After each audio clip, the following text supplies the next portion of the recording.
नमस्कार साथियों, स्वागत है आप सभी का। तो आज हम बात करने वाले हैं नैनो यूरिया के बारे में। जब से ये प्रोडक्ट आया है तब से बड़ी ही कंट्रोवर्सीज के साथ बनी हुई है कि भैया क्या है ये, क्या किसानों को कोई धोखा दिया जा रहा है, क्या सच में भी इसमें कोई सच्चाई है। वो इसलिए क्योंकि इसको बताती है कि ये जो 45 किलो की बोरी है ये बराबर है हमारी 500 ml नैनो यूरिया की बोतल के। ठीक है, तो ये कैसे संभव हो पाया, एक बड़ी बोरी को आपने इतनी छोटी बोतल में कैसे डाल दिया। तो इसके पीछे का जब उनसे कारण पूछा जाता है तो वो बताते हैं नैनो टेक्नोलॉजी। ये जो संभव हो पाया है वो है नैनो टेक्नोलॉजी से। क्या होती है नैनो टेक्नोलॉजी, हम समझने की कोशिश करेंगे इस वीडियो में। किस तरह से काम करता है ये नैनो यूरिया, क्या इसमें सच्चाई, हम सारी डिटेल में बात करेंगे। जानकारी थोड़ी सी साइंटिफिक भी रहेगी, इसलिए आप बने रहें। ठीक है, तो शुरुआत करने से पहले मैं आपसे पूछना चाहूंगा कि ये जो बड़ी सी चीज आपको दिखाई दे रही है जिसको 10 लोग धकेलने की कोशिश कर रहे हैं, कहीं पर लोड कर रहे हैं, ये क्या है? आप इसे सोचकर बताइए क्या चीज है। आप शायद नहीं सोच पा रहे हैं, लेकिन मैं आपको बता दूं कि और कुछ नहीं, 1956 में बनी हुई 5 MB की हार्ड डिस्क है। हार्ड डिस्क आप नहीं समझ पा रहे, आपने जो मोबाइल हाथ में पकड़ा हुआ है उसमें भी एक छोटी सी रैम लगी होती है जिसका काम होता है आपके द्वारा खींची गई फोटो को, वीडियो को रिकॉर्ड करके रखना। जो स्टोरेज का काम करती है वो रैम करती है। वो रैम अभी इतनी छोटी हुई है, लेकिन अगर हम 1956 की बात करें तो 1956 में इसका ये साइज हुआ करता है। ठीक है, अगर इस साइज की बात करें कि 5 MB की, केवल और केवल 5 MB, 5 MB को और समझने में कठिनाई हो रही है तो मैं आपको बता दूं कि अगर आप हनुमान चालीसा जो कि आज के टाइम पर है इंटरनेट से डाउनलोड करते हैं तो वो भी 9 MB की होती है। मतलब कि इतनी बड़ी हार्ड डिस्क में आप एक हनुमान चालीसा को भी स्टोर करके नहीं रख सकते थे। ये कब की टेक्नोलॉजी, 1956 की। लेकिन अगर हम आज बात करें तो आज जो है हम यहाँ से यहाँ पहुंच गए हैं। ये देख रहे हैं, ये क्या है कि नैनो मेमोरी कार्ड है। वर्ड पे ध्यान दीजिएगा, नैनो मेमोरी कार्ड।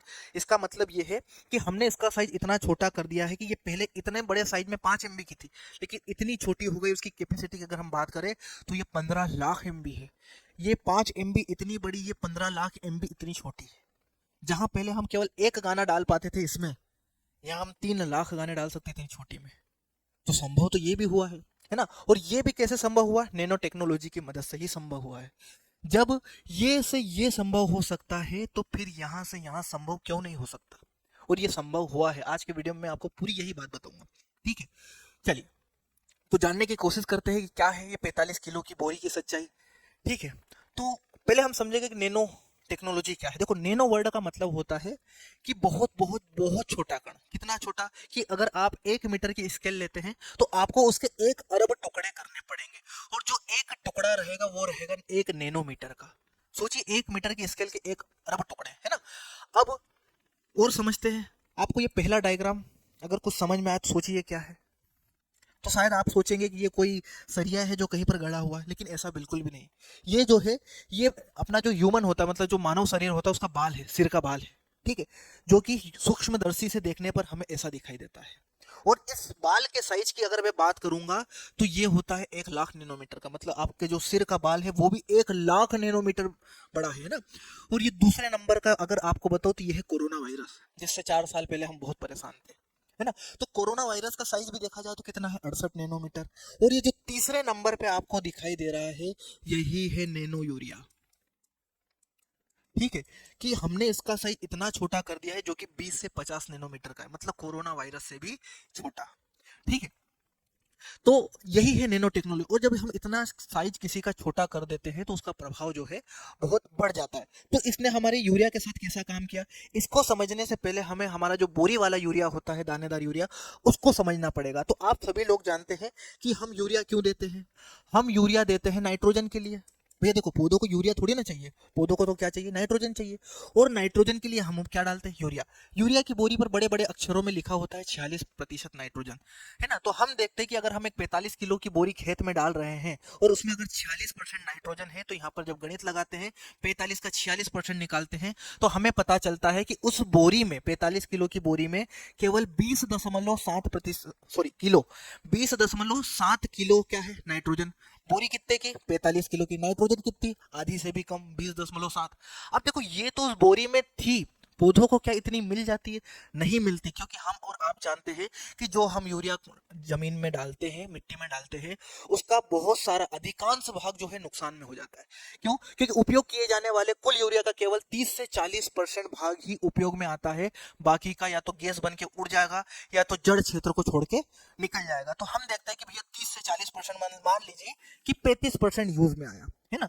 तो हमने बोला कि इस 20 का 35% निकालते हैं तो आता है 7.2 किलो।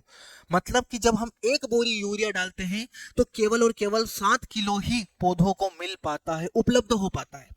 पौधे ने लिया इतना नहीं, ये केवल उपलब्ध हुआ। आप तो ये समझिए कि हमने बोरी में इतना डाला, उसमें से इतना मिट्टी में है।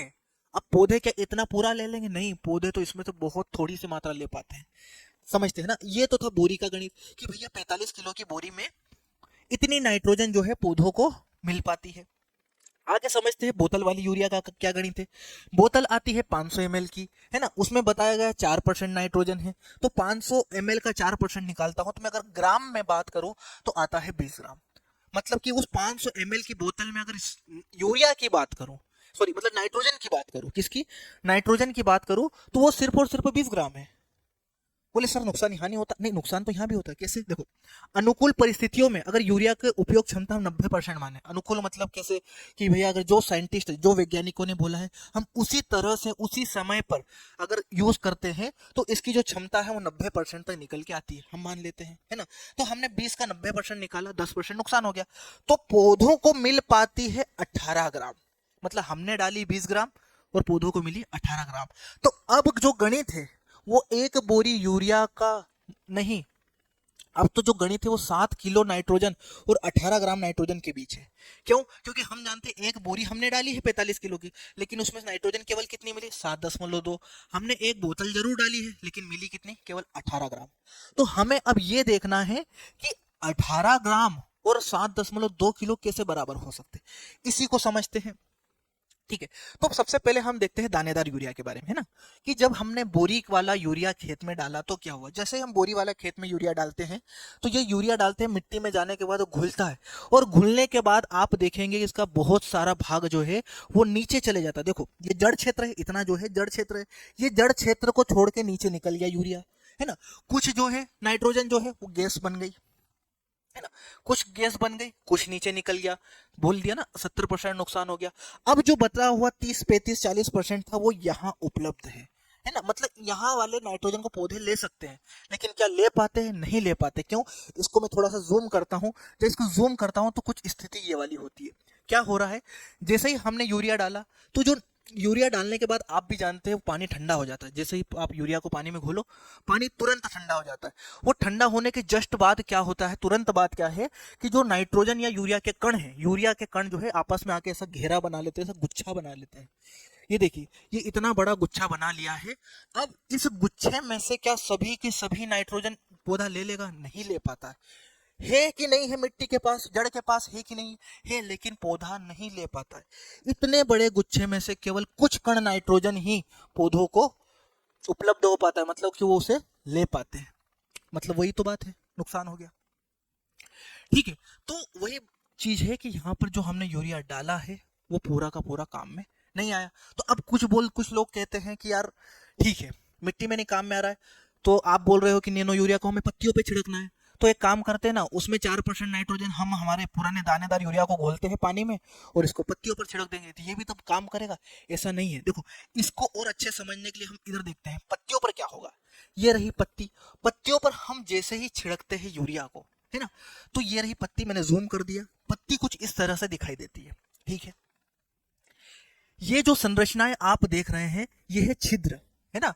ये कौन से छिद्र है? छिद्र या छेद इसे आप बोल सकते हो, जिनसे कोई चीज अंदर जा सकती है। अगर आप पत्तियों पर कोई चीज छिड़कते हो तो जो अंदर जाएगी वो इन्हीं से जाती है, और इन्हीं छिद्रों से पौधा जो है वो पानी को उड़ाता है। तो जब आप यूरिया का छिड़काव करते हैं, दानेदार का और नैनो का, तो क्या होता है, इसी को मैंने थोड़ा सरल बना दिया है इस डायग्राम में। अब देखो, ये जो घोल है ये दानेदार यूरिया का घोल है, दानेदार यूरिया घोल, और ये है नैनो यूरिया, नैनो यूरिया। अब देखो, जब दानेदार यूरिया का घोल हम पत्तियों पर छिड़कते हैं तो होता क्या है, जैसे मैंने बताया था ना, वो यूरिया के जो कण है, जो मोलिक्यूल है, अणु है, वो पास पास आ जाते हैं और एक ऐसा घेरा बना लेते हैं जिसे कि हम साइंटिफिक लैंग्वेज में से हम क्लस्टर कहते हैं, अंग्रेजी भाषा में क्या कहेंगे, ये क्लस्टर बना लेता है, गुच्छा बना लेता है। अब देखो, हमने डाला यूरिया घोल, है ना, अब देखो अंदर जाने का ये है छिद्र, ये क्या है भैया, जो अभी मैंने छिद्र बताया था, ये वही छिद्र। अब गुच्छा इतना बड़ा है, छिद्र इतना छोटा है, इसमें से अंदर नहीं जा पाता पूरा का पूरा, इसमें से केवल कुछ कण ही निकल के अंदर चले जाते हैं, बाकी सारे के सारे बाहर रहेंगे, और जब अगली बार पानी आएगा तो ये धुल के बाद नष्ट हो जाएंगे। मतलब आपने जो पत्तियों पे छिड़का वो भी कुछ काम में आया ही नहीं, क्यों? क्योंकि उसका घेरा ही इतना बड़ा है। जबकि हमने नैनो यूरिया में क्या किया है, क्या टेक्नोलॉजी है, आप इसको समझिए। हमने क्या किया है भैया, जो दानेदार यूरिया था वो लिया और इसको छोटे छोटे छोटे छोटे 55,000 टुकड़ों में तोड़ दिया। कितने हजार टुकड़ों में? 55,000 टुकड़ों में तोड़ दिया। और तोड़ने के बाद इनके ऊपर हमने एक कोटिंग कर ली, पॉलीमर, है ना, पॉलीमर की कोटिंग कर दी, उसका लेप चढ़ा दिया, है ना। अब लेप देखो, ये जो काले कलर का आप देख रहे हैं ये लेप है। देखो इसको मैं जूम करके बताऊं, ये देखो, ये इसको हमने बहुत छोटे आकार में तोड़ दिया और ये काले कलर की उसके ऊपर क्या कर दी है, कोटिंग कर दी है। तो जब ये कोटिंग उसके ऊपर लेप चढ़ा दिया है तो ये क्या है कि ये समूह नहीं बना पा रहा है। देखो ये 55,000 छोटे छोटे टुकड़े ही मान लो आप, है ना। तो अब ये जब समूह बनाएगा नहीं तो ये आसानी से स्टोमेटा से अंदर जा सकता है। अरे हम सुनो तो सही, ये दाने को हमने 55,000 टुकड़ों में तोड़ा है, तो इतने टुकड़े, मतलब इतने छोटे टुकड़े स्टोमेटा, मतलब कि ये छिद्र से तो अंदर जाएंगे ही, साथ ही अगर हम देखें तो पत्ती के ऊपर ये जो दरारें होती है ना, इन दरारों से भी देखो अंदर चले जाते हैं। इसीलिए जो है हम बोलते हैं कि पत्ती से अवशोषण करने की जो क्षमता होती है वो नैनो यूरिया की बहुत अच्छी होती है। जबकि हम दानेदार यूरिया के घोल की बात करें तो वो तो जब छेद से ही अंदर नहीं जा पा रहा है तो दरारों से तो बहुत दूर की बात है। तो हमने क्या किया है कि कुछ नहीं किया, कि जो वो समूह बना रहे थे, जो क्लस्टर बना रहे थे, उन क्लस्टरों को हमने बनने से रोका है, उसको इतने छोटे पार्टिकल में तोड़ दिया। अगर इस पार्टिकल की बात करूं तो ये होता है 20 से 50 नैनोमीटर का। कितने नैनोमीटर का? मात्र 20 से 50 नैनोमीटर का। ठीक है, तो ये था इसके पीछे का थोड़ा सा लॉजिक। देखो अगर मैं बताऊं कि ये जो देख रहे हो, ये एक यूरिया, ये दूसरा यूरिया, तो देखो एक कण के अंदर भी कई सारी यूरिया है। बोलेगे सर अगर ये यूरिया अगर जुड़े ही ना तो, अगर ये जुड़ते ही ना तो, अगर ये नहीं जुड़ते ना तो केवल और केवल 3 से 5 ग्राम यूरिया ही 1 एकड़ खेत के लिए बहुत होता। सोचो क्यों? क्योंकि इनमें ये जो जुड़ने की दिक्कत है यही समस्यादायक है ना। और इनको क्या अलग किया जा सकता? अभी तक की टेक्नोलॉजी संभव नहीं है कि एक सिंगल यूरिया मॉलिक्यूल को या सिंगल अणु को अलग रखा जा सके। ठीक है, जितना हम कोशिश कर पाए थे उतनी करी है। ठीक है, अब इसके पीछे की अगर हम गणित की बात करें, नहीं नहीं बोले हमें तो गणित ही जानना है, ये कैसे हुआ कि इधर 18 ग्राम 7 के बराबर कैसे हो सकती है? तो देखो मैंने बोला ये जो घेरा है, ये जो घेरा है ना, ये है 10,000 नैनोमीटर का। कितने नैनोमीटर का? 10,000 नैनोमीटर का, है ना। तो हम अगर गणित लगाने की भी कोशिश करें तो जो नैनो यूरिया का जो घेरा है वो है 25 नैनोमीटर का। वहीं हम बात करते दानेदार यूरिया का, कितना है? 10,000 नैनोमीटर का, है ना। और हमने बोला कि इतने बड़े घेरे में से केवल एक अणु मिल पाता है, इतने बड़े घेरे में से केवल एक यूरिया का अणु काम का है, और इसमें से सभी के सभी काम के हैं। क्यों? क्योंकि वो पूरा का पूरा जा रहा है। तो हम अगर यहाँ पर गणित लगा के देखते हैं तो भाग देते हैं तो इधर 1 आता है, इधर 400 आता है। कहने का मतलब ये है कि जो नैनो यूरिया का एक अणु काम कर रहा है, उतने ही काम करने के लिए हमें दानेदार यूरिया के 400 चाहिए। तो हमने क्या किया कि देखो यहाँ 18 लिखते हैं कि भैया इधर 18 भेजे हैं तो इधर कितने लगेंगे, तो 18 गुणा 400, अगर हम देते हैं तो 7,200 ग्राम। अगर इसे किलोग्राम में बदले तो 7.2 किलोग्राम। और यही है देखो आ गया। मतलब ये बोरी वाला गणित इसको ने इसीलिए लगाया, ये 18 ग्राम या 20 ग्राम की जो मात्रा दी है वो बराबर करने के लिए ही दी है। तो ये था उसका गणित। हालांकि मैं इस गणित पे बहुत ज्यादा विश्वास रखता नहीं हूँ। क्यों? क्योंकि रिजल्ट तो आया नहीं, है ना। क्यों? क्योंकि ये सब होता रिजल्ट आना चाहिए था। अब प्रश्न ये है कि क्या नैनो यूरिया के अपेक्षा के अनुसार रिजल्ट आए? अपेक्षा के अनुसार रिजल्ट आए? तो उत्तर है नहीं, रिजल्ट नहीं आए। इसके कई सारे कारण हैं कि भैया तुमने जो फील्ड पे ट्रायल किए हो सकता है वैज्ञानिकों के अनुसार हुए, बिल्कुल बहुत सही समय पर हुए इसलिए रिजल्ट दिखे हो, या और दूसरे कारण भी हो सकते हैं, डाटा के साथ हेरफेर भी हो सकती है, कुछ भी हो सकता है। ठीक है, तो अपेक्षा के अनुसार रिजल्ट तो नैनो यूरिया के नहीं मिले, कई सारे कारण हैं। तो अगला प्रश्न ये उठता है कि क्या नैनो यूरिया फेल हो गया या सफल रहा क्या? तो उत्तर है हाँ, नैनो यूरिया सफल रहा। बोले ये कैसी बात हुई, रिजल्ट आए नहीं और फिर भी सफल रहा? तो देखो, किसी भी टेक्नोलॉजी को या किसी भी चीज को हम फेल कब बोलेंगे, जब उसके बिल्कुल ही रिजल्ट ना हो। तो नैनो यूरिया के साथ ऐसा नहीं है, नैनो यूरिया के रिजल्ट कम आए हैं। जो इफको ने गणित दिया था भैया हमारा एक बोरी के बराबर एक बोतल है, वो बात सत्य नहीं है।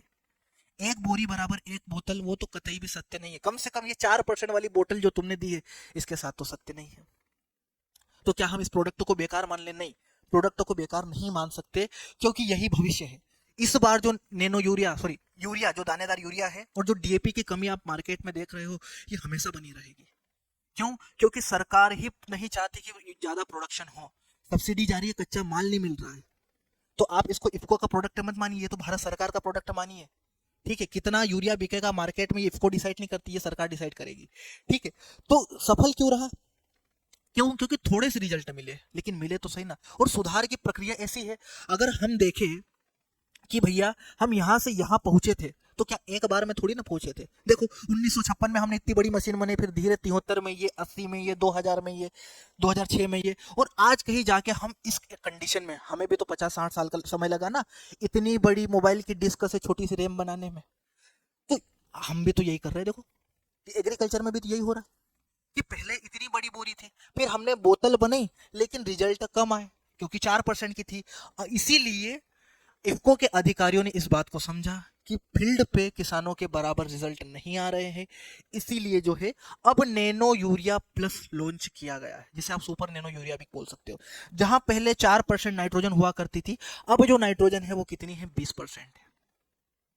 तो मेरा आपसे यही निवेदन है कि आप इस चीज को नकारे ना, यही भविष्य है।